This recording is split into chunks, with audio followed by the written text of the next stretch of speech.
뭐 여기 현대가 좀 장사가 안 되니까 뭐 세차장도 안 갖추고 있으니까 L하고 그러니까 1400 받겠다. 그러면 자 우리는요 이 기름이라는 게 사실은요 무슨 넣고서 뭐 품질이 좋은지 나쁜지 알아요 몰라요?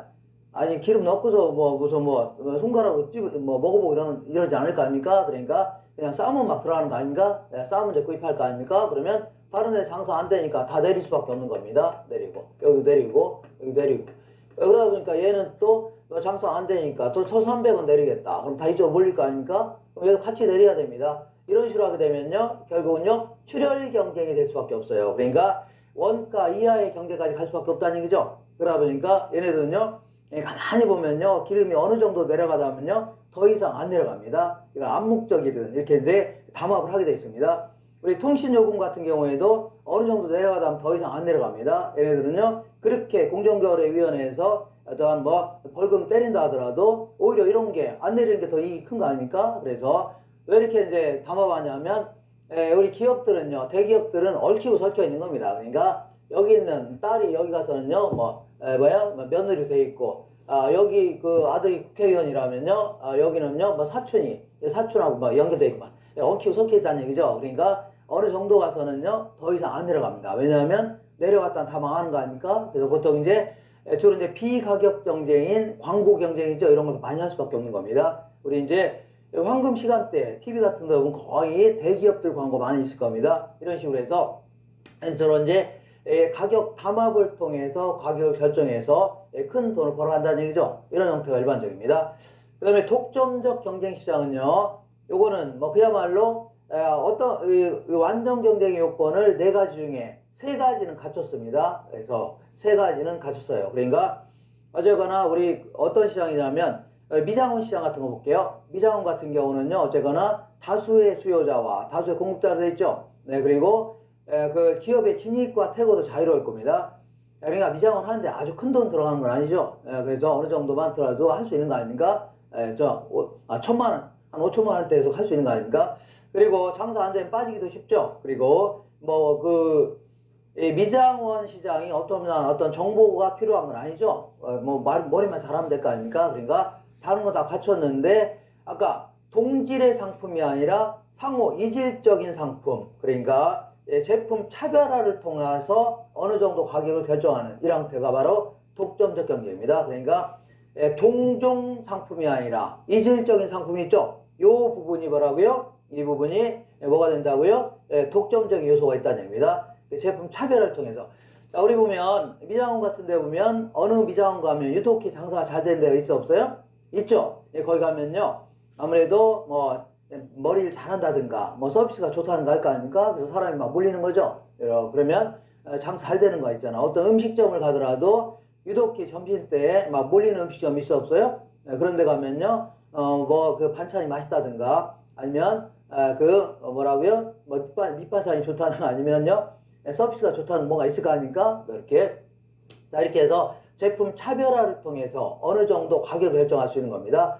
그러니까 예를 들어 미장원 같은 경우에도 장사 잘 되는 미장원 같은 경우는요 나름대로 올려도 다 머리를 너무 잘하니까 다 다른 사람이 고객들이 그쪽으로 올 수밖에 없는 겁니다. 좀 비싸도 다 오는 거 아닙니까? 그리고 며칠 쉰다고 하더라도 다른 집 가는 건 아니겠죠. 이렇게 기다렸다가 그 집에 가려고 할 겁니다. 이런 식으로 해서 어느 정도의 가격을 결정할 수 있는 이러한 시장을요 독점적 경쟁이라는 겁니다. 독점적 경쟁. 이렇게 해서 자 이러한 시장 크게 3가지 형태가 있다. 알아볼게요. 아시고 이번에는 이제 부동산 시장은요 일반 재화시장과 어떠한 특성이 있나 좀 알아보겠습니다. 일반 재화시장. 예를 들어서 맥주시장과는 어떠한 좀 특성이 있나 좀 살펴볼게요. 일단은 자 부동산 시장은요 국지성이라는 특성이 있습니다.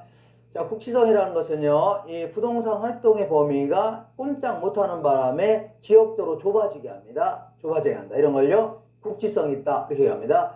예를 들어 내가 서울의 어떤 동에서 서울에서 어떤 종로에서 원룸을 딱 지어서 이 광고를요 부산에다 할 필요가 있나요? 부산 사람이 서울까지 와서 주무시고 가진 않겠죠. 그러니까 결국은요 그 동네에다만 광고하면 된다는 얘기입니다. 이런 식으로 해서 꼼짝 못하는 바람에 부동산 활동의 범위가 지역적으로 자꾸 좁아지게 합니다. 그러면서 지역마다마다 별개의 가격 수준, 거래 관행, 임대료 이런 결정된다는 얘기죠. 이런 걸요. 예, 국지성이 따집니다.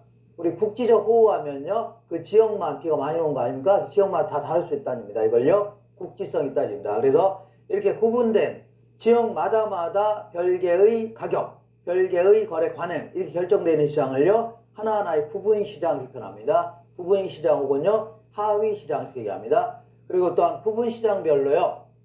그 때로는요. 초과 수요라든가 초과 공급도 될 수 있는 거죠. 이렇게 예, 옮길 수가 없기 때문에 꼼짝 못하는 바람에 옮겨다닐 수도 없는 거 아닙니까? 자, 그리고 자, 때로는 아까 얘기한 대로 구체적 시장이 될 수도 있고 추상적 시장이 될 수도 있는 겁니다. 네, 꼼짝 못하는 바람에 때로는요. 예, 그 어떤 건물을 지어서 오피스텔 지어서 직원들 데려다가 이제 같이 그냥 할 수 있는 거 아닙니까? 이런 형태를요. 구체적 시장이라 한다면 부동산은 강릉에 있는데 속초에 있는데 거래는 서울에서 할 수 있는 거 아닙니까? 이런 형태를요. 이거를 추상적 시장이라는 겁니다. 추상적 시장. 이거 꼼짝 못하니까 나타나는 거 아닙니까? 이런 식으로. 자, 그러다 보니까 강릉에 있는 부동산이 어떤 건지 확인해야 돼? 안 해야 돼요?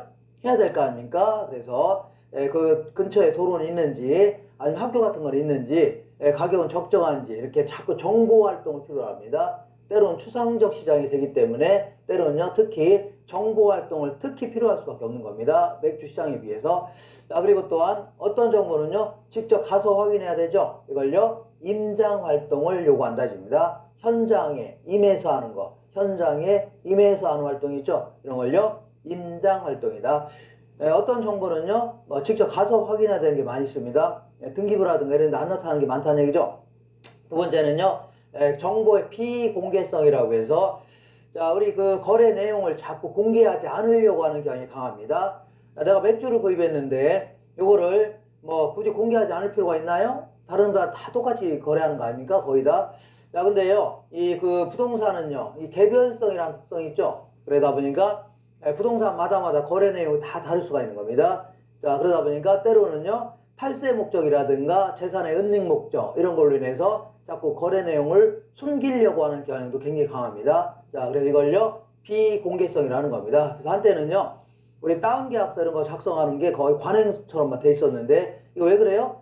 세금 덜 내려고 하는 거 아닙니까? 이런 식으로 거래 내용을 자꾸 숨기려고 합니다. 자, 그리고 어떤 사람이 자기 원룸이 아니라 아파트를 한 1년 동안 산 집을 팔려고 하는데 층간소음이 좀 심합니다. 이거 부직을 떠벌리면서 팔지는 않겠죠? 이런 식으로 자꾸 거래 내용을 숨기려고 하다 보니까 우리 입장에서는 이 부동산이 도대체 내가 필요로 하는 적정한 부동산인지 알 수 없는 경우가 많이 있죠. 그래서 결국은요 정보 탐색 비용 같은 게 많이 들 수밖에 없는 겁니다. 그래서 사실은요 중개사 제도 이런 게 이제 필요한 겁니다. 그래서 이 중개사가 이 거래 대상물 확인 설명서 이런 걸 작성해서 매수인한테 줘야 됩니다. 거기에 따른 상당한 책임도 중개사가 져야 됩니다. 이런 게 일종의 비공개성 때문에 나오는 겁니다.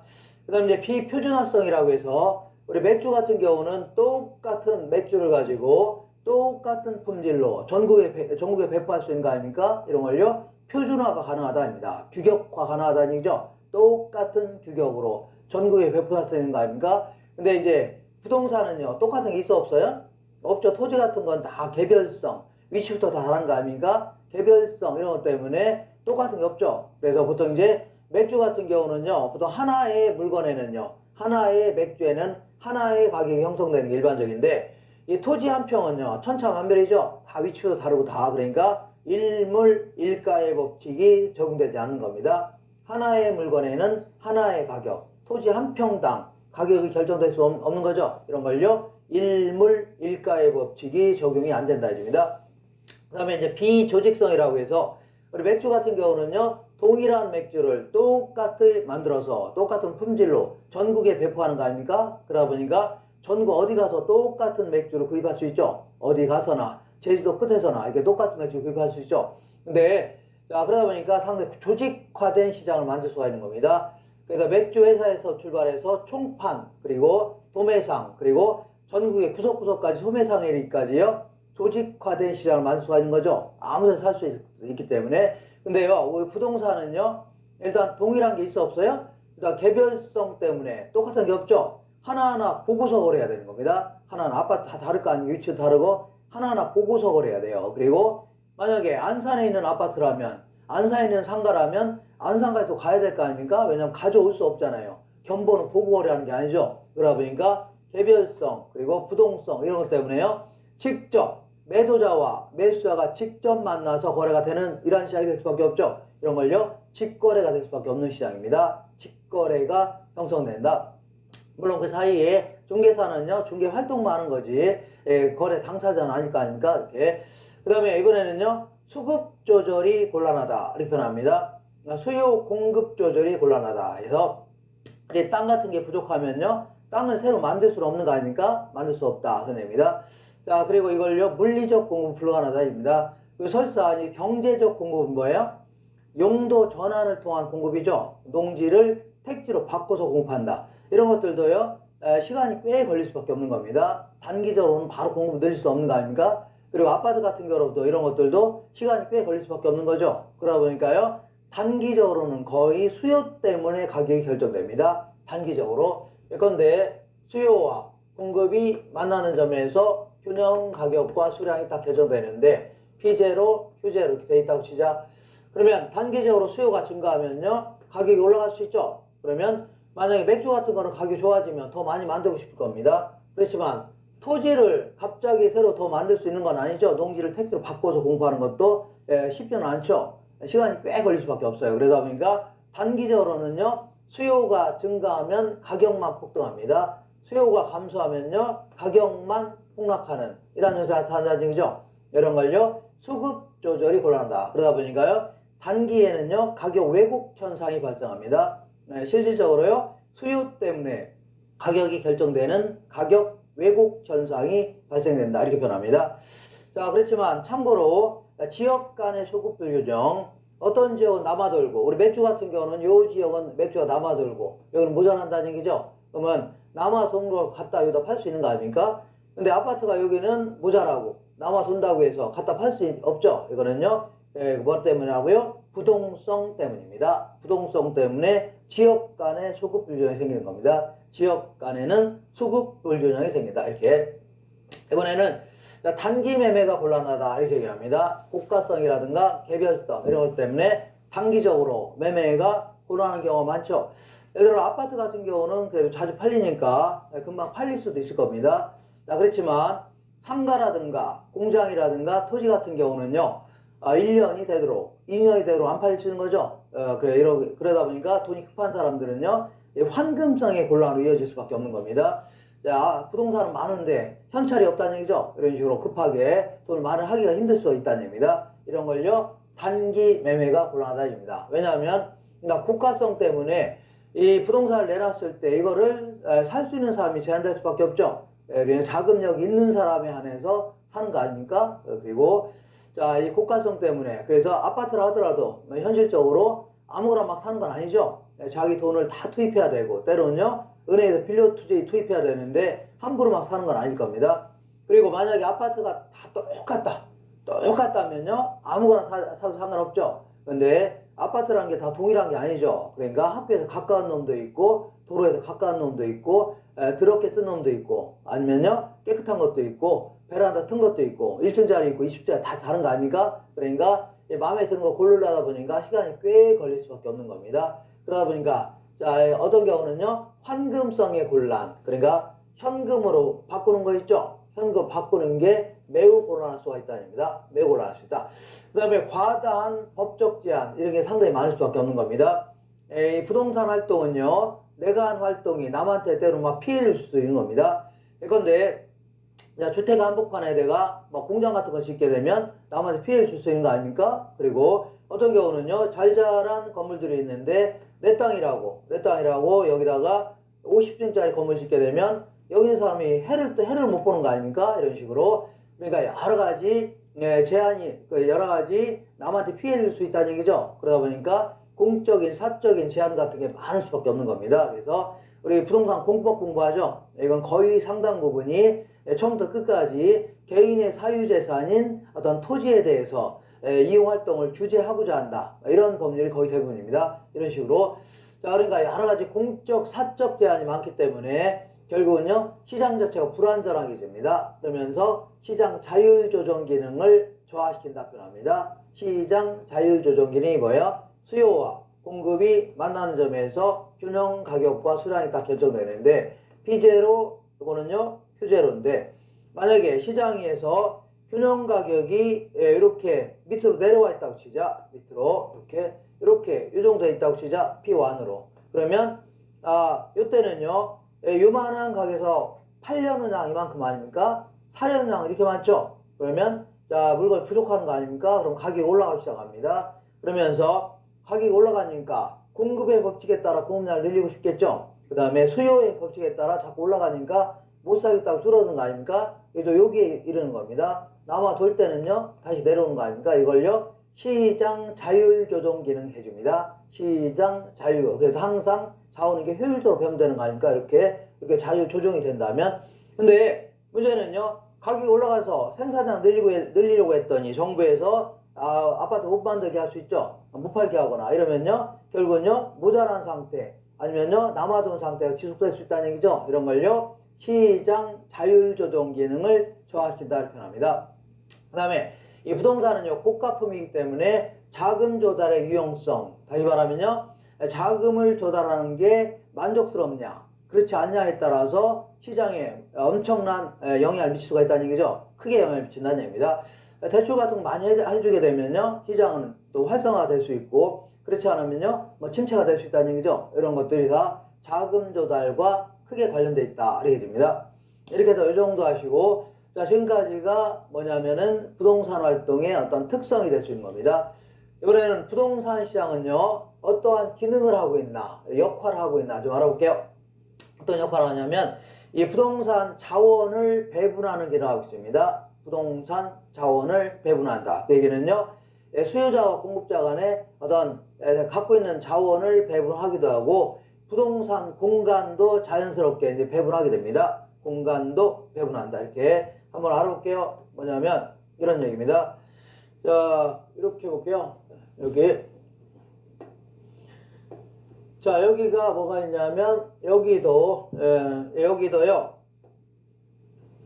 여기도 수요와 공급에 의해서 균형 가격과 수량이 결정되어 있다고 치자. 이렇게 그 다음에 여기도 수요 공급에 의해서 가격과 수량이 결정되어 있다고 치자. 이렇게 자 이거는 이제 길게 잡는 겁니다. 길게 잡아서 이제 P0 요거는요 Q0 아닙니까? P0 Q0 그래서 이해를 돕기 위해서 자 한 뭐 10년 한 20년 여기 한 20년 10년 정도에 걸쳐서요 1인 가구가 상당히 늘어났거든요. 그래서 애들도 많이 안 하려고 하고 그리고 결혼도 자꾸 안 하려고 하고 이런 사람 많아지고 그러다 보니까 근래 들어서 이 원투룸 여기 이제 원투룸이랄까요? 원룸 투룸 이런 거가 있고 여기 빌라가 있다고 치자. 빌라. 그러면 원투룸 같은 거에 대한 수요는 계속 증가해 왔습니다. 꾸준히 증가해 온 거 아닙니까?